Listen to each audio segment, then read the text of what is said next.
Welcome Year 9. We are going to have a look now at this week's physics work. We're going to have a look at the graphing activity that I sent. A lot of you, I know I've had quite a lot handed in. I'm guessing other teachers have as well. What I thought with this though, I'd go through this first by a video, just because there's quite a lot in this, and whilst those of you who hand it in, hopefully you've had some feedback. Something like graphing, it's probably quite a good idea to see somebody doing it. Hopefully I had a chance to watch the video on YouTube when I went through some of the fundamentals of graphing, and then this will make sense. So you can see down here, you can see my I've printed out the sheet. Sorry for my squeaky chair. So going to go through the answers and then talk a little bit about graphing in this hopefully short video. So definitions: independent variables. So the independent variable is the one we change. Simple as that. Independent variable is the one that we change. The dependent variable is the one we measure. And that's how to remember them. So independent, change, dependent, measure. Now, one thing I would like people to notice though on these is take a look at these words here. So independent. Look at all those E's. And dependent. Again, look at all those E's. No A's in either of those words. The number of people who spell these wrong by putting A's in them. A dependent with an A in it is somebody who depends on somebody else. So you are dependents of your parents. Okay, so sample investigations. So we've got 4 possible investigations here that you could have done. I'd like you to underline the independent variable and circle the dependent. Now, I wasn't worried how you did this. A lot of people highlighted them. As long as they were clear which one was which, that's fine. So boiling water with a Bunsen burner and measure the temperature every 30 seconds. Let's just get that better in focus. There we go. So we're going to measure the temperature. So that's telling us the one that we are measuring is the temperature. Now in this, the only thing that is changing here is time. So time is our independent variable. So independent, dependent. Ooh, temperature, just whilst we're here. Temperature. The way to remember, when I do this, is temp per. Now, okay, we use the R twice, but rat tur on the end. Try and remember how to spell the word temperature. Okay, burning different types of crisps to see the temperature change. So we are changing the type of crisps. We're going to measure the temperature change. Different substances like sugar and salt and their effect on the time it takes ice to melt. So the thing we're going to measure is the time for ice to melt, and the actual independent here, let's just change the colour so it stands out a bit more, is the different substances. As long as you'd either underline substances, salt and sugar, any of them were fine for that. Doing different types of exercise, changing the type of exercise, measuring the pulse rate. So hopefully that bit made sense. Like I say, the ones I had in, the only mistakes I saw was a couple of people here with number 1. The rest of them people tended to get right, which was excellent. Okay, selecting graphs. So again, if you've watched the YouTube video on selecting graphs, there's quite a lot of stuff there about choosing different types of graphs, but it basically comes down to this. Bar charts for categories or discrete data. We're talking colours, flavours, things that can't go on a number line. Line graphs for continuous data, anything that can go on a number line. So really, if your independent variable is numbers, probably is going to be a line graph. If it's not, if it's words, bar chart. There are some oddities in there, but don't worry for this. This is quite straightforward. So we now go back through writing through our different graphs. So measuring temperature with time. Time is continuous, temperature is continuous, this must be a line graph. Burning different types of crisps to see the temperature change. Types of crisps. Can we put them on our number line? No, we can't. So it's got to be a bar chart. Different substances. Again, different substances. Can't put salt and sugar on a number line. So that's a bar chart.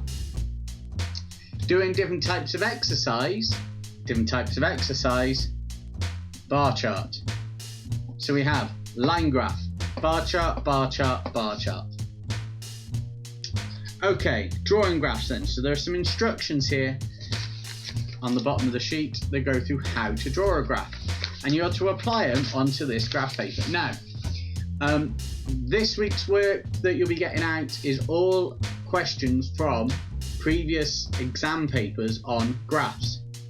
Don't worry about the topic. You may find that you haven't done all the topics. That doesn't matter because none of the questions actually rely on you needing to know anything about the topic. They are all about drawing graphs. Okay, so whenever it comes to drawing graphs in an exam paper, the graph paper they give you will be the perfect size to draw your graph. So that normally means you need to start always in this bottom corner down here. Okay, and if you're going to put this as the origin as 0, 0, you've got a couple of options here. As I've done it, I'm going to write a 0 there and a 0 there. The other option, and what I will do is above me here, is I will put this other option above me now. The other option is you have a 0 and a 0 with a little slash in between them. So rather than having two lines, you have a slash, and like I said, an example of that will be above me. Okay, now on to deciding my graph axes after I've put my 0, 0 in. Why have I put 0, 0 in? Because this number and this number are pretty close to 0, so 0 is going to be a good point to have. Now, normally whenever we do graphs, the independent variable will be the first column, and the dependent variable will be the second column. So we're going to have time against y against x, so temperature against time. So we're going to put time on this bottom axis, temperature up the side. Now our time we need to go up to 180, our temperature up to 45. Like I said, this piece of graph paper has been specifically decided size for your data. It'll be the same in all of the exam paper questions that I've given you as well. So it will fit nicely. There's going to be no awkwardness here. It's going to fit nicely. By nicely, something like 2s, 1s, 2s, 5s, 10s, 50s, maybe 25s, but it's going to fit nicely. So we've got 1, 2, 3, 4, 5, 6, 7, 8, 9 boxes to go up to 180. Simple thing to do there, 180 divided by 9 gives you 20. You can see that my bottom axis fills the whole of the graph paper.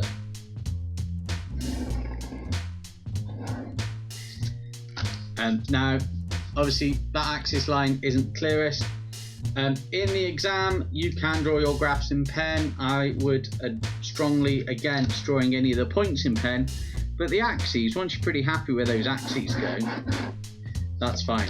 You know, you can put your tick marks on. These little lines like this are called tick marks, so that even if you can't see the physical line on your graph paper, you can at least see where your tick marks go. And again, the focus on this isn't great. Okay, now we're going to go up the side here. So we're going from 0 up to 45. And again, we've got 1, 2, 3, 4, 5, 6, 7, 8, 9, 10. We've got 10 now. So we could make each one of these 4.5. The thing about our rules is 4.5 a multiple of 2 or 5. No, it's not. So 4.5, not a good idea. But if we went up in 5s, that would get us to here. So that's perfectly acceptable. It's going to fill most of our paper. So 5, 10, 15, 20, 25, 30, 35, 40, 45. So the fact we're not using the top row doesn't matter. We perhaps could have moved this bottom row up and used top row. Doesn't matter, but we're filling more than half our graph paper.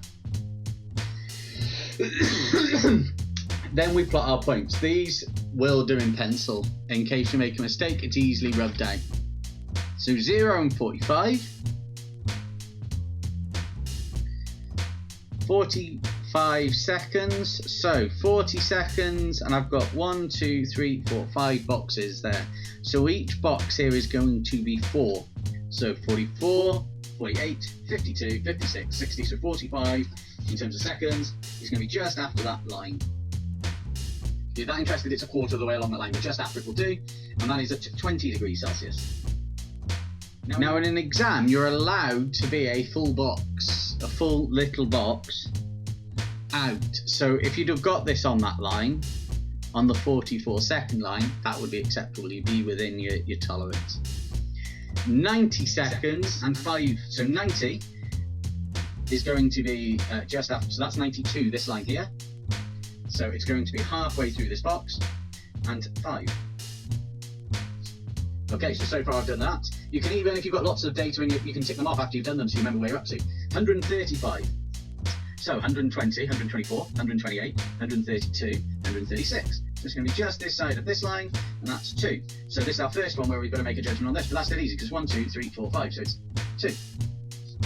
And then finally 180 and 1 down there. So we've got now our graph. Now, a couple of ones that I've had handed in had got to this point and then just gone, well, I'm just going to draw a straight line. But it's not a straight line. Now, something that I said in the video was about looking along your graph paper. Let's just see if I can hold this up to this camera. I don't think I'll be able to do it on this one, maybe. But if you look and hold the paper up and try and look along the data, let's try it on this one. This one might be easier. You can start to see the pattern a bit more. Let's try and hold this. So you kind of hold it up like this. This is what you do: is you hold it up. You get your graph. Probably best to shut one eye, and you just look along it. And with this, it's not so bad because it is very obviously a curve. But on some graphs you draw, when you put lots of data and it's quite a small graph. It's hard to tell. So this is a curve. This is quite clearly a curve. You can even look at the numbers at the top, that the gaps between them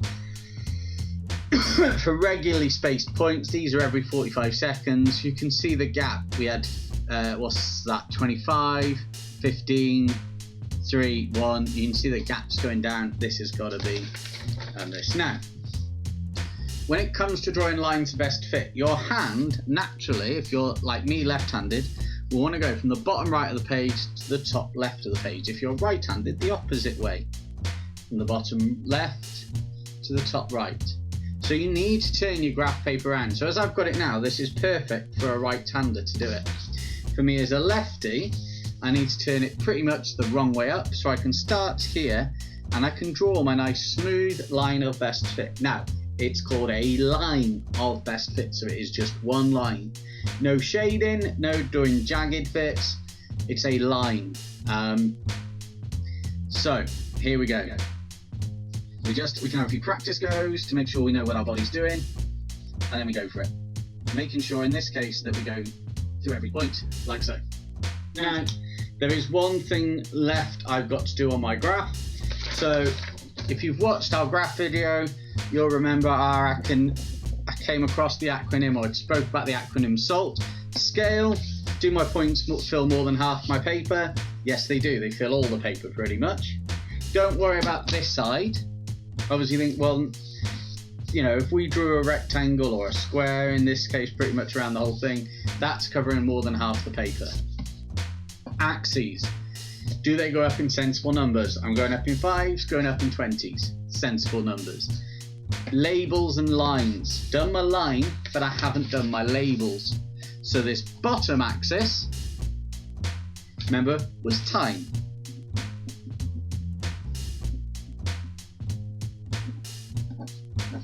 And don't forget to label your units, time in seconds. On this axis was temperature.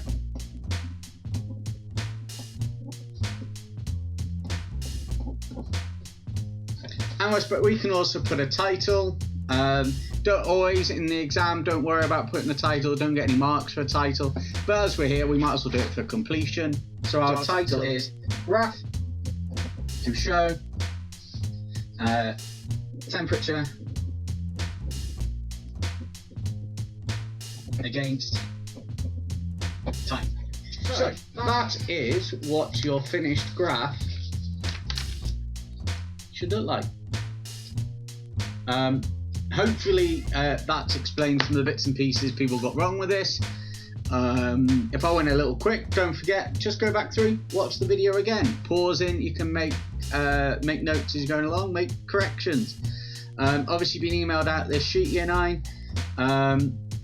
I'll probably put a link to the worksheet in, because I'm going to put this up, well, it is up on YouTube, so I'm going to put a link to this worksheet in the description, so if people want it who haven't been emailed it and want to have a go, feel free. Alright, thank you for watching. If you like the video, subscribe, follow us on Twitter, the usual stuff. If you want to see any other videos on stuff, again, comments below. Thank you very much.